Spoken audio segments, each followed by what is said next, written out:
তেমন কিছুই না, শুধু আমি ভাবছি কিভাবে আমি আমার নিজের ভুল সিদ্ধান্তে আমার জীবনকে নষ্ট করে ফেলেছি। মাঝে মাঝে আয়নার সামনে গিয়ে আয়নায় থাকা মানুষটাকে বলি, এত জঘন্য কপাল নিয়ে না জন্মালেও তো পারতি। বিশ্বাস করেন, আপনি কেঁদেও কুল পেতেন না যদি আপনার ব্যবহার আমি আপনার সাথে করতাম। আমাকে এইভাবে না ভাঙলেও পারতেন। আপনি জানতেন আমি পুরোটাই আপনার ভরসায় ছিলাম।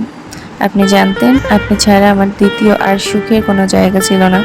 তবুও আপনি আমাকে একরাশ বিষণ্ণতা উপহার দিয়ে চলে গেলেন। এরপরেও কি বলবেন আপনি আমাকে সত্যিকার অর্থে ভালোবাসছিলেন? আচ্ছা, আবার যদি দেখা হয় আপনার কি চোখে জল আসবে, মুখে কি হাসি ফুটবে, নাকি বিষণ্ণতার মেঘ বুকে নিয়ে পাশ কাটিয়ে চলে যাবেন?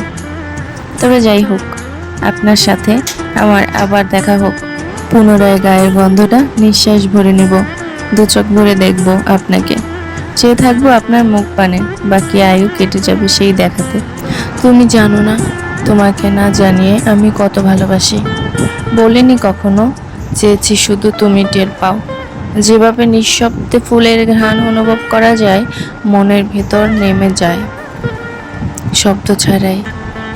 আর আমি থাকবো তার সাথেই, যে আমার ছায়াটাও অনুভব করে, যে আমার অনুপস্থিতিতে দীর্ঘশ্বাসে আমার নাম উচ্চারণ করে।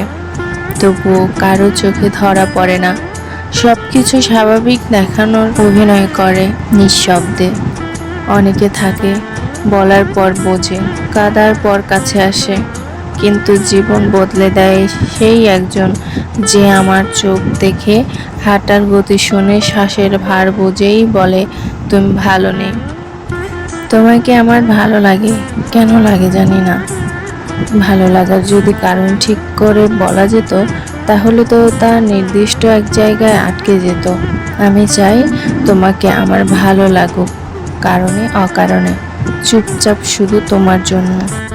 বাংলায় কিছু শব্দ আছে খুব গভীর, যেমন মায়া, পিছুটান কিংবা অপেক্ষা। কত মানুষ আছে ঠিক সময় অপেক্ষা করতে করতে ঠিক জায়গায় পৌঁছাতে পারে না। ভুল মানুষের অপেক্ষায় কত ঠিক মানুষকে দূরে সরিয়ে দেয়। একবার মন ভাঙলে এরা অপেক্ষা করে সেই মানুষটাকে ভোলার এবং নিজেকে গভীরভাবে জানার। জানতে জানতে এক সময় টের পায় সেই মানুষটাকে তারা এখনো ভালোবাসে। কত প্রহর অপেক্ষা গেল, সেই মানুষটাকে আর ভোলা যায় না।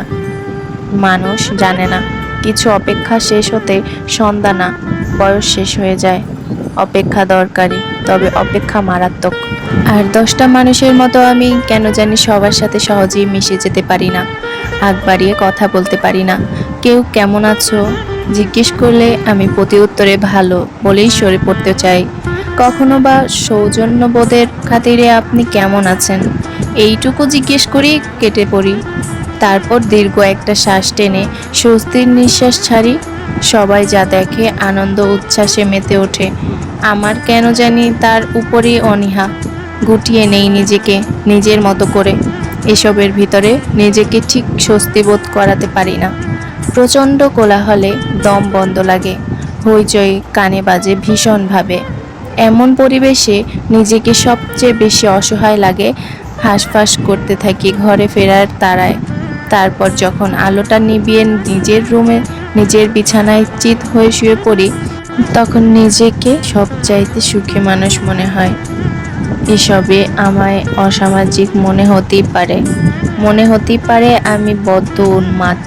তবে জানো, আমার না একটা কমফোর্ট জোন আছে, সামান্য এইটুকু, একদম ছোট, যেখানে আছে হাতে গোনা 2-4 জন প্রিয় মানুষ।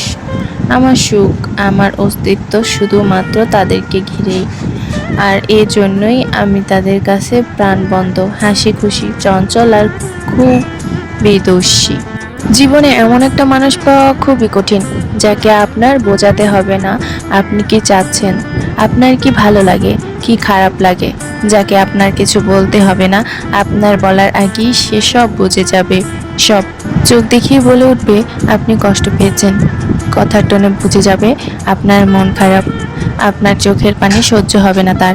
আপনি একটু কম কথা বললে অস্থির হয়ে যাবে, কারণ জানতে সে সবার থেকে যে আপনার খেয়াল বেশি রাখবে, যত্ন করবে, শাসন করবে, দরকার হলে বকাও দিবে। এমন একটা মানুষ বেঁচে থাকার এবং ভালোবাসার জন্য খুব বেশি প্রয়োজন।